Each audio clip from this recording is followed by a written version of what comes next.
Hello friends, welcome to Jyotsna medical education. आज का topic है family health care plan and nursing process. तो आज हम जानेंगे कि फैमिली हेल्थ केयर प्लान क्या होते हैं। फैमिली हेल्थ केयर प्लान एक सिस्टमैटिक अप्रोच है जिसके थ्रू हम फैमिली की जो भी हेल्थ प्रॉब्लम्स होती हैं उनकी सारी हेल्थ प्रॉब्लम्स को साइड आउट करेंगे या उनकी हेल्थ प्रॉब्लम्स को जो है सॉल्व करेंगे और उनकी हेल्थ को प्रमोट करेंगे एंड इंक्रीज करेंगे उनकी हेल्थ कैपेसिटी को, जिससे कि उनको हेल्थी लिविंग मिल सके और उनकी सारी हेल्थ प्रॉब्लम्स फैमिली की जो है वो सॉर्ट आउट हो सकें। एंड नेक्स्ट है नर्सिंग प्रोसेस।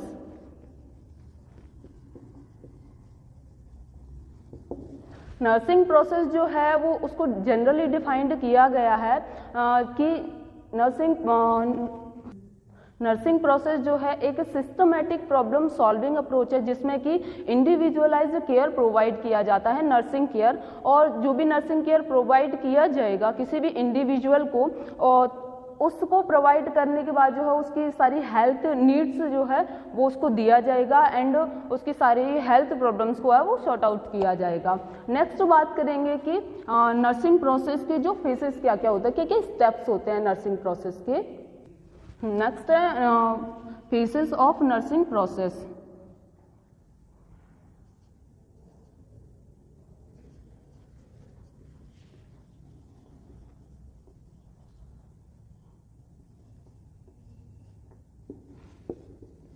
नर्सिंग प्रोसेस में जो है वो मेनली 7 फेज और 7 स्टेप्स आते हैं। इसमें फर्स्ट फेज है असेसमेंट।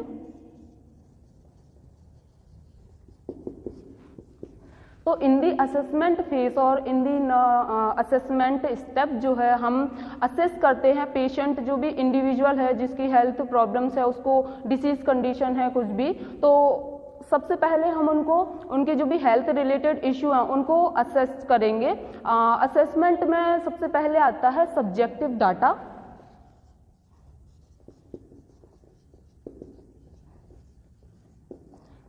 एंड सेकंड आता है ऑब्जेक्टिव डाटा।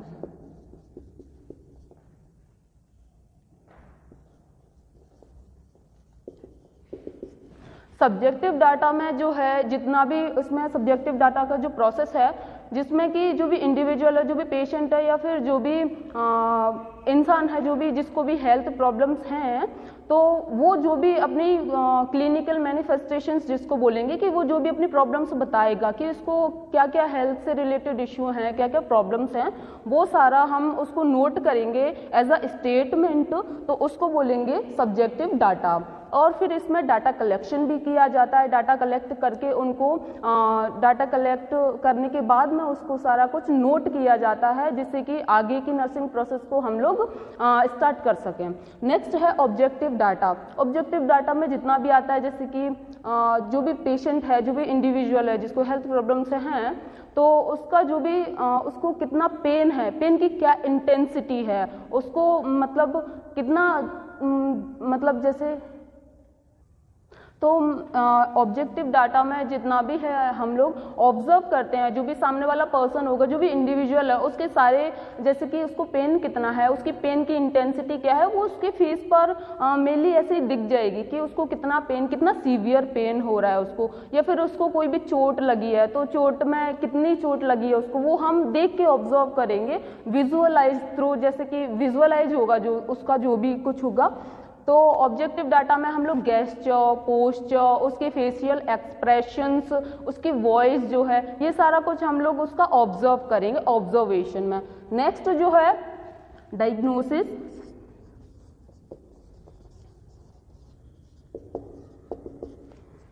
नेक्स्ट स्टेप जो है वो है डायग्नोसिस। डायग्नोसिस में जो भी हमने उसका ऑब्जर्व किया है या फिर उसका जो भी स्टेटमेंट लिया है पेशेंट का या इंडिविजुअल का जो भी स्टेटमेंट लिया है, उस स्टेटमेंट के आधार पर, उसके बेस पर हम जो भी है उसका लिखेंगे कि मतलब उसको बताएंगे या उसको प्रिस्क्राइब करेंगे कि उसका क्या क्या डायग्नोस करना है, जैसे कि एक्सरे हो गया, सीटी हो गया, एमआरआई हो गया, या फिर ब्लड कल्चर, ब्लड एनालिसिस, जो भी जितना भी होता है वो सारा कुछ जो है वो डायग्नोसिस में आता है।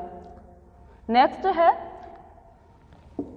थर्ड जो है वो है गोल।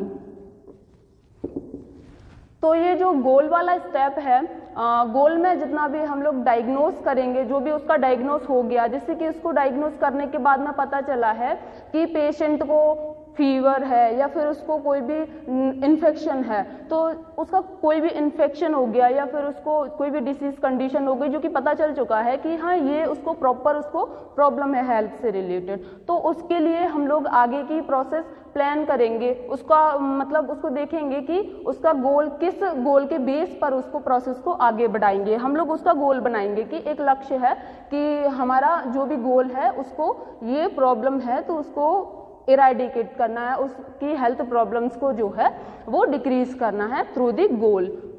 नेक्स्ट जो है प्लानिंग।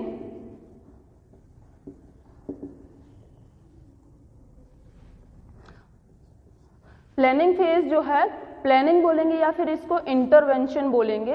प्लानिंग में जितना भी हम लोगों ने गोल किया है, मतलब जैसे कि जितना भी हम लोग देख चुके हैं कि उसको क्या क्या हेल्थ नीड्स प्रोवाइड करवानी है, हमें उसकी डिसीज कंडीशन को कैसे शॉर्टकट करना है, कैसे उसको हटाना है, कैसे उसको डिसीज को ठीक प्रिवेंट करना है, तो उसको जितना भी हम लोग गोल हमने किया है, diagnosis as the base of assessment, as the basis of diagnosis, as the basis of goal, तो उसको नेक्स्ट जो है वो प्लानिंग स्टेप है। इसमें हम लोग प्लान करेंगे कि उसकी हेल्थ नीड्स को हम कैसे प्रोवाइड करवाना है और उसकी डिसीज कंडीशन को कैसे प्रिवेंट करना है और कैसे खत्म करना है।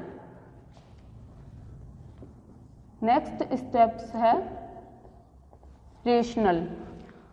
तो रेशनल जो स्टेप है उसको उसका मीन है कि उसका क्या क्या उसके रीज़न हैं कि हम उसको ये प्रोवाइड कर रहे हैं, हेल्थ जो प्रोसेस है उसकी नर्सिंग प्रोसेस जो है वो प्रोवाइड कर रहे हैं, तो किस बेस पर कर रहे हैं, क्या रीज़न है उसका। तो सिंप्लीफाई करते हैं कि रीज़न एज अ इसकी हेल्थ प्रॉब्लम को हमें सॉर्ट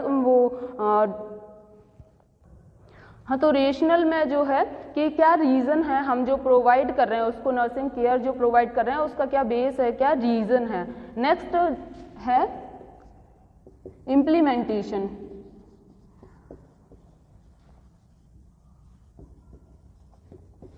इम्प्लीमेंटेशन जो स्टेप है उसका मीन है कि उसके जितने भी नर्सिंग प्रोसेस अभी तक हमने रेशनल तक फॉलो किए हैं, तो उसके नर्सिंग प्रोसेस को जो है इम्प्लीमेंट करना है, उसको जो भी ट्रीटमेंट दे रहे हैं उसको आगे बढ़ाना है, और उसकी जो हेल्थ नीड है उसको वो फुलफिल करनी है। जैसे कि उसकी जो भी हेल्थ नीड से रिलेटेड हो गया उसको प्रॉपर एनवायरनमेंट देना है। और तो इम्प्लीमेंटेशन में हमने यही देखा था कि उसको जो भी हम ट्रीटमेंट देंगे उसको एक्शन फॉलो करना है, उसको एक्शन में लेकर आना है, जो कि सारा का सारा जो ट्रीटमेंट है उसको एक्शन में लाना है और उसको देना है। नेक्स्ट है इवैल्यूएशन। इवैल्यूएशन जो स्टेप है उसमें हमने जितना भी अभी तक उनको नर्सिंग प्रोसेस में जितना भी केयर प्रोवाइड करी है, जितनी भी नर्सिंग केयर प्रोवाइड करी है through the nursing care plan, उसको हम इवैल्यूएट करेंगे कि जितना भी हमने ट्रीटमेंट दिया है, जितनी भी हमने पेशेंट की हेल्थ नीड्स को जो है फुलफिल किया है, उसका रिजल्ट क्या आया है। और ये जो है वो ये एक साइकिल जैसा है, जैसे कि अगर जो भी हमने नर्सिंग केयर प्लान के थ्रू, नर्सिंग प्रोसेस के थ्रू जो भी हमने नर्सिंग केयर प्रोवाइड कराई है पेशेंट को, तो अगर उसका पॉजिटिव रिजल्ट आता है, उसकी जो भी हेल्थ प्रॉब्लम है, जो उसकी डिसीज कंडीशन है वो अगर सॉल्व होती है, तो इसको हम यहीं पर स्टॉप कर देंगे सारा का सारा, जैसे कि और फिर उसको आगे के लिए उसके होम के लिए जैसे उनको रेफर कर देंगे कि इसके सारे के जो भी हेल्थ प्रॉब्लम थी वो सॉर्ट आउट हो चुकी है, वो ख़त्म हो चुकी है। और अगर इसका रिजल्ट नेगेटिव आता है तो फिर ये नर्सिंग केयर प्लान है और नर्सिंग प्रोसेस है उसको दोबारा से हमको रीस्टार्ट करना पड़ता है अगर उसका रिजल्ट जो है वो नेगेटिव आता है। तो आज हमने देखा फैमिली हेल्थ केयर प्लान और नर्सिंग प्रोसेस। तो थैंक यू क्लास। अगर आपको ये टॉपिक समझ आया हो तो, और अगर आपको कोई भी डाउट हो तो आप हमसे पूछ सकते हैं।